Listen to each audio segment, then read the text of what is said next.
எல்லாருக்கும் வணக்கம். Cheese kitchen click பண்ணதுக்கு ரொம்ப நன்றி. ஸோ இன்றைக்கி சீஸ் கிச்சன் சேனலில் பிரிஞ்சி ரைஸ் எப்படி செய்கிறதுன்னு தான் பார்க்க போகிறோம். கொஞ்சம் ட்விஸ்ட்டோட இந்த ரொம்ப ரொம்ப டேஸ்டியான பிரிஞ்சி ரைஸை இன்றைக்கி நான் உங்களுக்கு செஞ்சு காமிச்சிருக்கேன். குக்கரில் அவ்வளோ ஈஸியாக வெரையாக நீங்கள் இதை செஞ்சிடலாம்.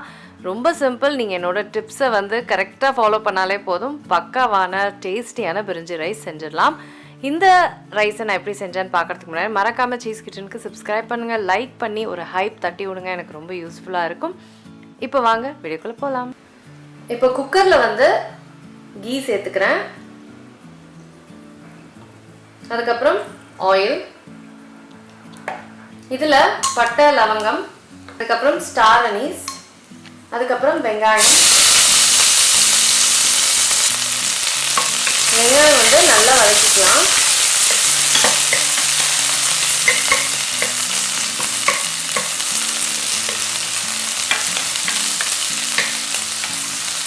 இதோட கல்பாசி சேர்க்குறேன்.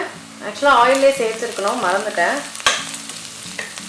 இந்த டைமில் நீங்கள் ரைஸை ஊற வச்சிடலாம். எவ்வளோ எடுக்கிறீங்களோ அதை நீங்கள் ஊற வச்சுருக்கலாம். இதில் இஞ்சி பூண்டு விழுது, பச்சை மிளகா இதெல்லாமே அரைச்சி ஆட் பண்ணியிருக்கேன், அதை சேர்த்துக்கிறேன். ஸோ இதுதான் இந்த டிஷ்ஷோட காரம், ஃப்ளேவர் எல்லாமே. ஸோ நல்லா குக் பண்ணோம். நல்லா குக் ஆகிடுச்சு. ஒரு 3 மினிட்ஸாக நல்லா கிளறி குக் பண்ணியிருக்கேன். இப்போ இதில் டொமேட்டோ சேர்த்துக்கிறேன். ரொம்ப தக்காளி சேர்க்கக்கூடாது, இல்லைன்னா தக்காளி சாதம் மாதிரி ஆகிடும். அப்புறம் கல்லுப்பு. ஸோ இது நல்லா குக் ஆகட்டும்.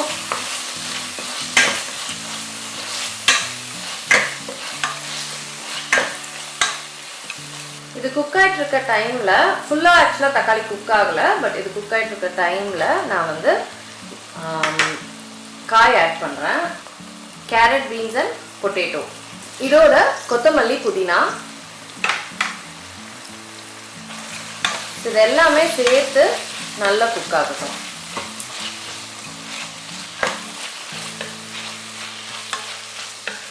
இந்த மசாலாலாம் இதோட சேர்ந்து சூப்பராக குக் ஆகும். ஒரு 2-3 மினிட்ஸ் நம்ம அப்படியே விட்டுடலாம். ஸோ 4 மினிட்ஸ் ஆகிடுச்சு. இப்போ சோக் பண்ண சீரக சம்பா அரிசியை சேர்க்குறேன். பிரிஞ்சி சாதம்னா சீரக சம்பா அரிசி தான், சூப்பராக இருக்கும். இதில் தேங்காய் பாலும் தண்ணி ரெண்டுமே நான் ஒட்டுக்கா சேர்க்குறேன். ஸோ 2 டம்ளர் ரைஸுக்கு 4 டம்ளர் தண்ணி இல்லைங்களா? ஸோ அந்த கணக்கில் 2 டம்ளர் தேங்காய் பால், 2 டம்ளர் தண்ணி. இப்போதான் நம்ம இதில் சால்ட் பார்க்க முடியும். தண்ணி ஆட் பண்ணிட்ட அப்புறம் சால்ட் பார்த்துக்கலாம்.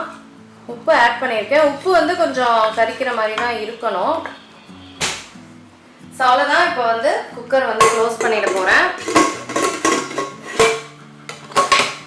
இப்போ இதை ஒரு விசிலுக்கு வச்சா போதும். வெஜிடபிள்ஸ் தான், ஒரு விசிலுக்கு வச்சு நம்ம எடுத்துடலாம்.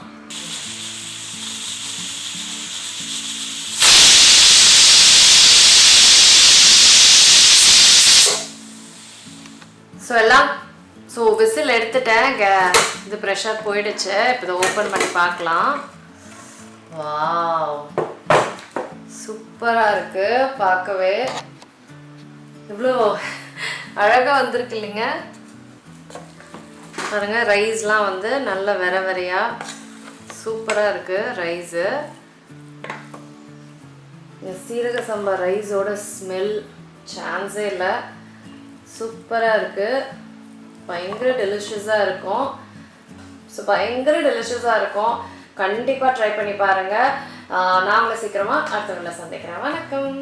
இருங்க, எங்கே போகிறீங்க? இந்த 2 வீடியோஸும் கண்டிப்பாக உங்களுக்கு பிடிக்கும். கிளிக் பண்ணி பாருங்கள்.